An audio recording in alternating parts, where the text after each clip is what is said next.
После 4 години разочарувања доаѓа крајот на работењето на Тони Коњановски за ТБМН, за мала група луѓе, за ВМРО ДПМН. Битола ќе избере градоначалник, што го става човекот пред се. 4 години битолчани се сведоци на недомакин лук, аздисаност, лицемерие. Раскопани, небезбедни, калливи и нефункционални улици. Денес се асфалтира, утре се прекопува, пак се асфалтира и одново се прекопува.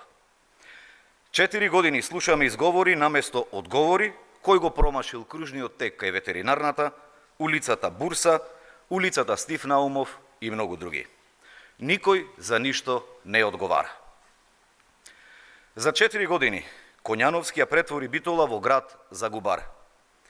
Јавните предпријатија се во долг од над 3 милиони евра, а една нова лопата не е купена. Укинати се слободните 15 минути паркинг, а нови паркинг места нема. Најблиската катна гаража во Битола е во Прилеп. Зголемена е цената на водата, а секој втор ден жителите на повисоките места во Битола немаат вода. Сите училишта вкупно должат скоро 50 милиони денари, а некои се затворени, оти крововите им прокиснуваат. Без градинка остана Бистрица и околните села. За 4 години Коњановски потроши над 150 милиони евра, а не изгради ниту еден од капиталните објекти што ги гарантираше.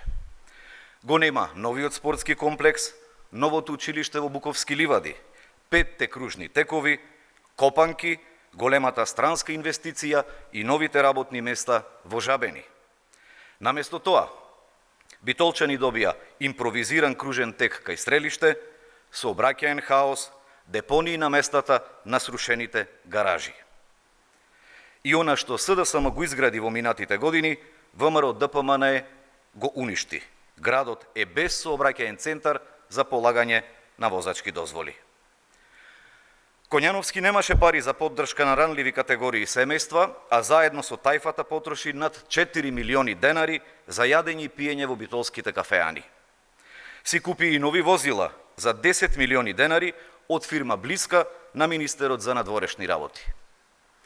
Коњановски за 4 години ја однесе Битола во слепа улица, во која граѓаните се небезбедни и животно загрозени од бездомните куќиња. Градот е уназаден, унаказен и заглавен во долгови. За среќа, денешниот е последниот отчет на градоначалникот во заминување Тони Коњановски. После 4 години разочарувања, битолчани ќе изберат одговорна, транспарентна и отчетна локална власт. Битола заслужува градоначалник, кој нема да работи за тебе, за мене, за себе, туку за сите.